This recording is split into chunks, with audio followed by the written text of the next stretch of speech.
नागपूरमध्ये मेघगर्जनेसह मुसळधार पावसाला सुरुवात झाली आहे। अचानक जोरदार पाऊस आला, त्यामुळे नागरिकांची तारांबळ उडाली। तर पावसामुळे वातावरणात गारवा निर्माण झालाय। त्याची ही दृश्य आपण लोकशाही मराठीच्या माध्यमातून बघू शकतोय आणि याचा आढावा घेतलाय आपले प्रतिनिधी ज्ञानेश्वर पवार यांनी।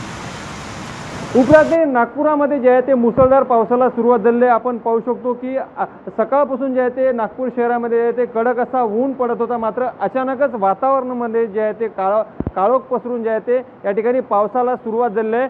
हवामान विभागाकडून जे आहे ते नागपूर, भंडारा, यवतमाळ त्याचबरोबर वर्धा जिल्हा असेल या जिल्ह्यांमध्ये जे आहे ते आज हलका व मध्यम पाऊस पडेल असा अंदाज जो आहे तो वर्तवण्यात आला होता। मात्र आता थोड्या वेळापूर्वी नागपूर शहरामध्ये कडक असा ऊन तपत होता, मात्र अचानकपणे वातावरणामध्ये काळोख पसरून जे आहे ते नागपूर शहरामध्ये या ठिकाणी पाहू शकतो की मुसळधार अशा पावसाला जे आहे ते सुरुवात झालेली आहे। आकाशामध्ये मेघगर्जना देखील या ठिकाणी होताना दिसून येत आहे। त्यामुळे सकाळपासून जे आहे ते उन्हाने त्रस्त असलेल्या नागपूरकरांना जे आहे ते अचानक आलेल्या पावसामुळे जे आहे ते वातावरणात गारवा निर्माण झाल्याने कुठेतरी दिलासा मिळताना दिसून येत आहे।